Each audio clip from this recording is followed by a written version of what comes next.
In this episode, Aileen and Nancy talk with their friend Vic about empowerment, what it means to them, and what practices and principles they use to live an empowered life. Welcome to Expansive Minds Podcast, Gateway to Freedom, a podcast where two friends, Aileen and Nancy, explore and expand beyond what they think they know in order to live a life of freedom. Thank you for joining us. And away we go.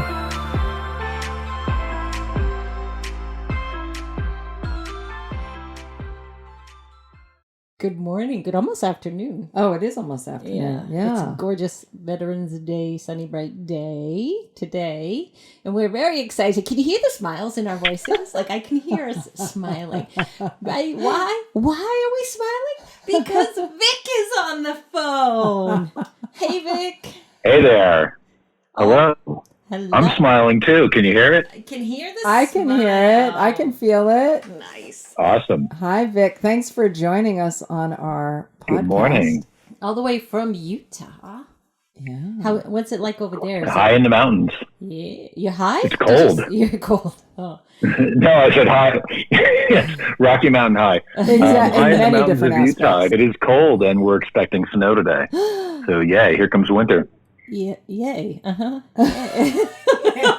Oh, yay, winter, yes. Oh, you must be a skier. So to me, I just shovel it Yes. and stuff. So So what I was thinking of, and I think this ties in perfectly, but I could be wrong, but I think maybe not. When I was thinking about what we could talk about today, and the word empowerment came up, and there is a lot to the word empowerment, and there's things I learned. I'll just say this. This is the one thing I learned that shifted my thought about empowerment. Someone once said to me, no one can empower me. I have to empower myself. And so they talked about how we can't empower others, that we individually need to empower ourselves. And that was like my one really big learning and shift from what I thought it meant for me to what it, for me now it means. And Vic, when you and I were talking on the phone last night, catching up, I was listening to you and feeling you and your story. And this morning coming here, I thought, oh, that's exactly empowerment. could you share the story? Because I haven't heard the story. You have a story. I don't know. We had a lot of stories last night, and I'm not sure all are appropriate. I was going to say, put the filter on. Put the filter on. Yeah, maybe not the last couple That of might be a whole different. Yeah, 'cause there's That might be a whole different podcast where we there's can all go kinds there. of empowerment, but we're going to go with the G-rated. But we were talking about Utah. So we were talking about what it feels like, what it has felt like for you to transition, shift from what was so your life and what you were doing in your life to now what it feels like how that shift to authenticity. I mean, I don't want to speak for you. That's sort of what I was getting from you. And it felt to me energetically, really what we were talking about is you coming into this expansive, grounded knowing of your own empowerment. I was listening to some of the things you were doing. And when you and I talked a while ago when you first moved, it wasn't even that long ago. It's recent, right? So the move is recent, the job retirement is recent, so you're really new on this path. Yeah. And one of the things, Vic, we were talking about is when you said to me, again, like months ago, how you were out making trails to hike and ride your bike. I have to say, that felt so incredibly powerful to me when I heard you talk about it. It's like I could feel the energy of it. And then when we talked more last night, I could really feel it. And what you did and what you've done is really incredible and something that I think people can be afraid to do because they don't know. It's the fear of the unknown. They don't know what's on the other side. And what I was picking up, it is like empowerment, your own setting yourself up and experientially taking that leap and knowing that you're in this, I think, right, a better place for you, a more authentic place for you. Tell us how you got Yeah, there, where you thanks started. for not speaking for me. That was just my impression of it, but I don't know, right? This is what happens No, when it's- you're friends with an intuitive. I knew you were going to say that. I knew it. So yeah, give Just us fill in the blanks. No, it's rewind. so look. I think empowerment is such a broad word. It's overused. People use it in a lot of different ways. I think the real word for me that underlies the concept is responsibility.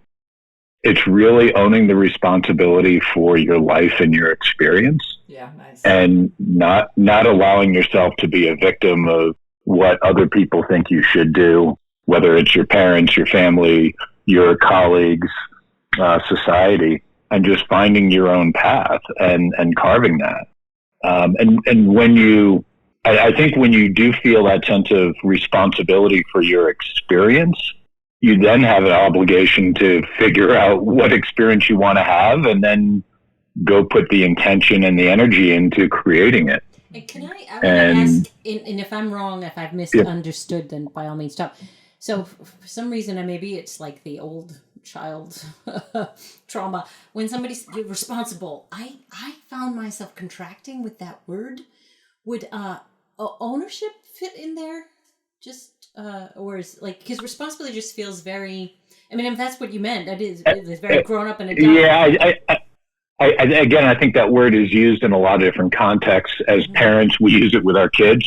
You need to be more responsible, or take responsibility. And it's so funny because I went there and I found myself contracting, and that's why I didn't know if ownership would be similar.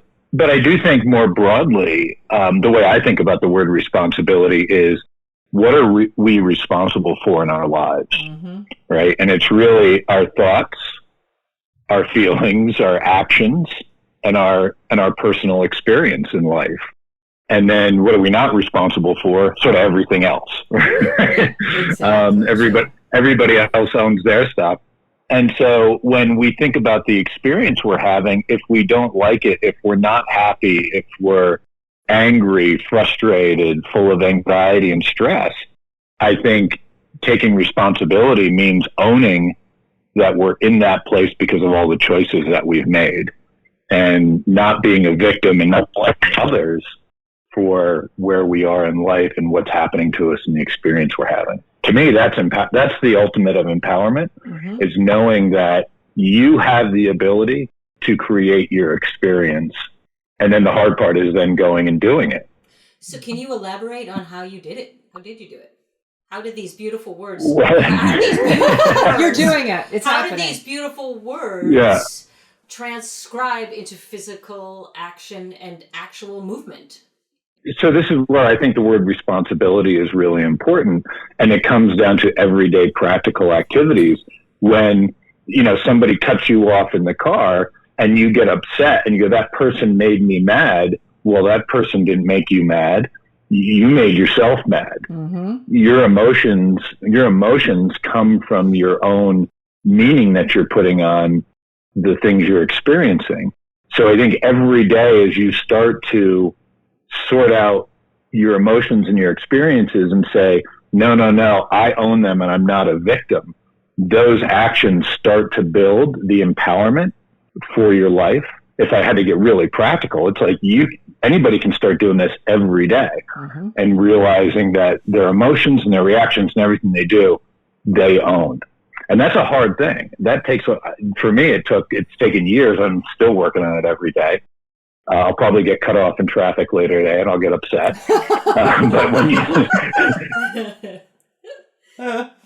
But when you start to do that, you shift from victim to being empowered, being in more in control of your life and your experience. So for me, that was a journey. Started a long time ago. Aileen helped me a lot throughout that journey in building that understanding of what do I own.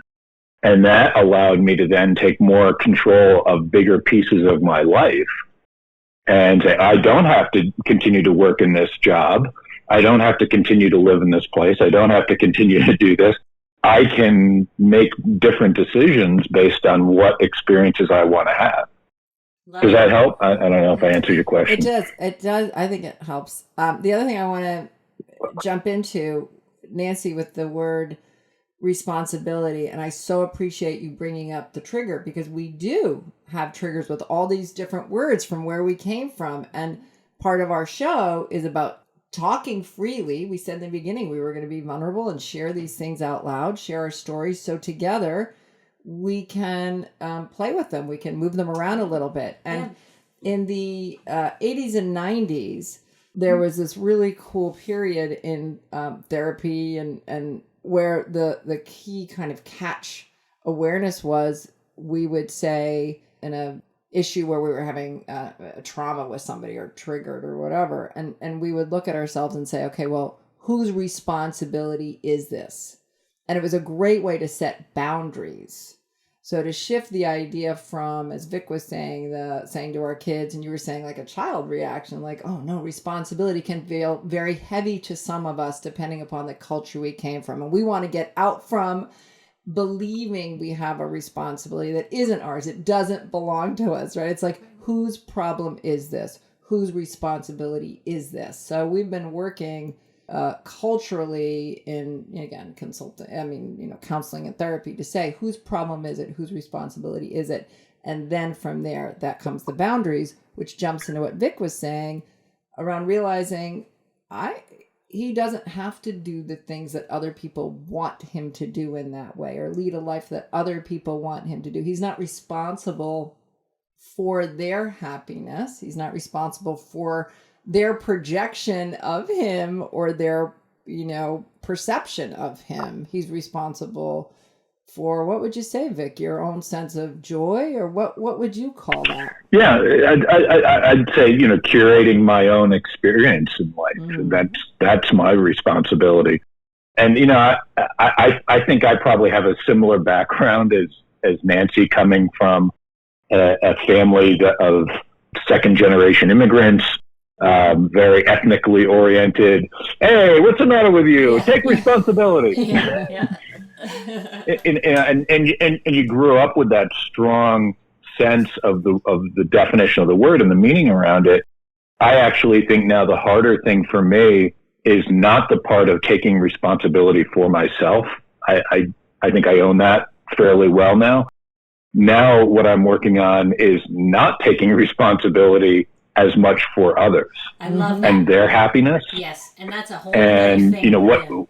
And that's a whole nother thing. And what you realize is when you start to take responsibility for the happiness or the outcomes for others, it's actually you're building a prison for yourself. Yeah, absolutely. And you're really trying to control them. And if you can let go of that, it's very freeing for you, but it's also very freeing for them.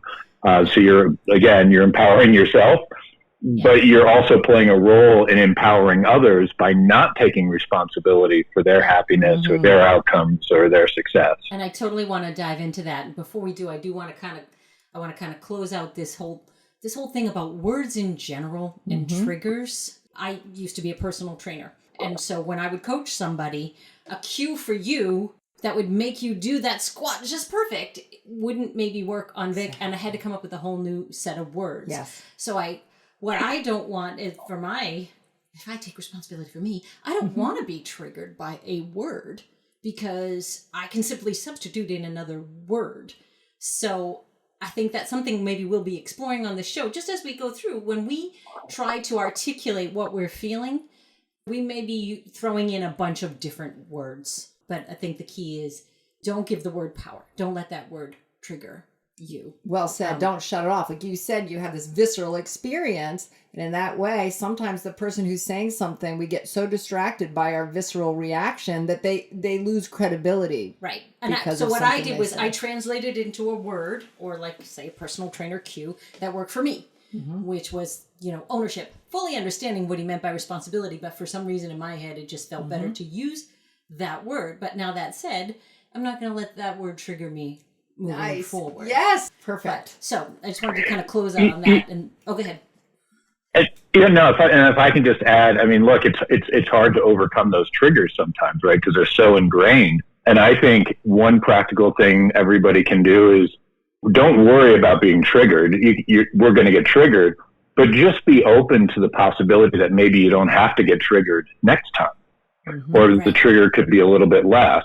Yep. And I think just having that expansive thinking around the possibility that maybe you don't have to get triggered is starting on the journey to not being triggered. Or when you're triggered, it just simply moves through you instead of festering and letting it, just let it pass through you. But I think you just hit on a whole wonderful topic of responsibility for other people. Yes.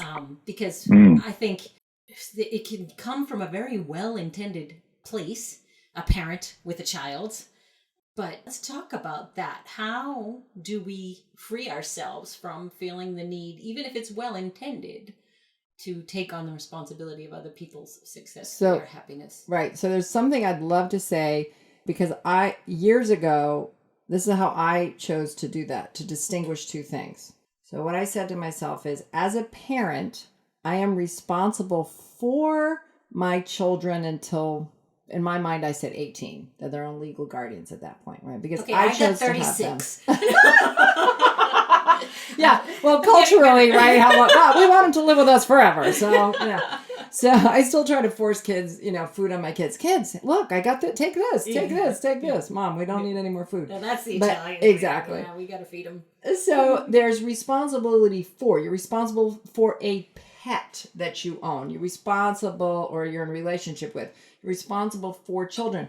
We are responsible to other people. There's a difference between for and to. And so if we can start to feel that energetically. So, for example, Nancy, you and I have a commitment to meet, let's say, here at 10:30 or 11. I'm responsible to you to arrive here in a manner that meets my responsibility to you and our agreement. Okay. All right. I'm responsible to my friendships. I'm responsible to my partner. I'm responsible to them as far as living my empowered way, being authentic to myself, as well as any agreements and promises I've made to them. If I work with them, if I live in the same household as them. So what are the responsibilities to them? As far as being responsible for them, such as for their happiness, for them getting to their work on time. I mean, if that's an agreement, if I have a partner who is on the ADHD spectrum, or there's some neurodiversity going on there, or they had an injury and for 6 months it's going to be difficult. Well, maybe I drive them to work then, right? But I'm not responsible for their successes. And so when we start to feel the difference of responsibility to versus responsibility for, there's this emotional enmeshment. It feels very freeing too. I'm just going with what's resonating. That's exactly. Like, oh, God. Yes. Thank God. Yes. There's some type of boundary. There's this emotional freedom that it's different when you're trying to help your child get their homework done or help them get their college applications in versus, your mom or your best friend. Yeah. You're responsible to them, but not for them in the same way. The investment, the emotional attachment. I don't know if that makes sense. I love it. What do you think, Vic? And I think as parents too, often we can get confused because we're emotionally enmeshed, and we think that their success or quote unquote failure is our failure, right? So we start to get caught up in not just helping them do their college applications, but heritage. I'm sorry to interrupt, but you hit on that heritage too, Vic, right? If we failed, it reflected on them, on our parents. Right. That's right. And so then we as parents start to feel like if we're not doing enough, if our kids aren't succeeding, getting into the right schools, what does that mean about me? And that raises the stakes, right? And then we start pushing our kids even harder because subconsciously we're trying to validate our own being and our own success. Yes. So if we can let go of that, right, then actually we're helping to enable or empower our kids to find their own way if we're not pushing them because we're trying to validate ourselves. And how do you... So there's empowering us and there's empowering our kids. How do you make that shift? How do you Sorry, again. how do you make that shift? Because we've spent years doing it, and now we decide we don't want to do it anymore. How do we make that shift? I think this is where community and spouses or partners can be helpful, because sometimes we can't see it ourselves, and we need our friends, our community, our coaches, our partners to say, hold on, is this really about them, or is this about us Nice. or you? Super. And it's okay. It's okay to let them have their journey and to fall down and learn and scrape their knees and get up. I think we're seeing the result today of way too much helicopter parenting and trying to make kids, quote unquote, successful. And then they don't know how to go out and fail on their own and go through that process of learning and failing and going through the hero's journey. If you want to do the best for your kids and let them find their own empowerment, sure, there's a safety net so they don't hit the ground and get hurt, but you let them go out, experience the world, have their journey, do their thing, and fall down. Yep. And then wipe themselves off, get back up, and do it again. Because if we jump in, I'm going to use the opposite of empowerment. We are disempowering them, because we're giving them the message, whether we say we don't believe you can do it or not. That's what we're giving them, that message. We are disempowering them by jumping into their lives to try to orchestrate it for them. Inherent is, you can't orchestrate it yourself, so therefore I have to do it for you. Oh my God, we're so in sync. That's what I wanted to say is, yes, if you want to turbocharge it, then actually truly believe that they are genius and do not need to. Absolutely.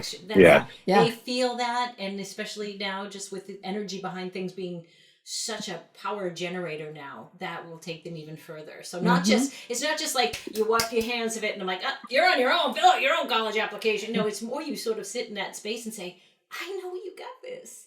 And you're either going to fill it out or not, or maybe you're such a genius that your inspiration not to fill it out for this university at this time is actually what you should be doing. And I will mind my own business and trust that you're going to now go do something else even more fruitful for you. Perfectly said. And two if I could add two things there. One, I think it's really arrogant for any of us to think that we know what's right for our kids, or even that we are able to predict the future and know what it should be. So I think just letting go of that is probably it's hard, but it's going to result in a better outcome. I think the other thing that's practical that we can do with our kids every day is when they come home and they're upset because the teacher made me feel bad, or that teacher was so mean, instead of feeding into that drama and feeding into the victimhood of, oh, poor you, I think you can help them empower themselves by helping them learn personal responsibility. True. And even the approach I took is, I didn't say, oh, poor you. I marched my ass up into that school and I ripped that teacher a new one. Like, I shouldn't be fighting their battles either. Right. Uh-oh, did we lose Vic? We lost Vic. I heard the beep, beep, beep. Where'd he go? Oh. Well, we are at 11:26. Well, the last thing I wanted to say, because it's so great, and so we're thank you, Vic, in Utah. Thank you. Thank you. So what I wanted to say too is, when listening to Vic talk about how with our children and this, I want to say let's apply that to everybody. When he said, we can't say what's right for someone else's journey or the future. Let's take that and make that. We're responsible to our friends. We're responsible to our parents. We're responsible to all these other people and not responsible for them. So if we can take what we just talked about and apply it to the other people and not jump in on their stuff. Right. And so then as we kind of close out, then let's use Vic's suggestion too. It's okay to ask your community, your partners, your life team, hey, if you see me kind of button in where I shouldn't, just bring it to my awareness. I like that, because we do have a team here, physical and non-physical, and sometimes it's just a matter of bringing it to your attention that you're doing, and that's the first step to alter that behavior. Absolutely. And so maybe this week we all can look at how authentic are our relationships. Have we created relationships in our lives in which we can say and trust people to help us be our best selves? Mm-hmm. And so that's a real vulnerability, and it's a real commitment that those relationships, we have people close to us who we will listen to and who we will trust. And we can say, I don't know if I'm handling this correctly. I need your feedback. I really could use your help in addressing this or seeing this in a different way.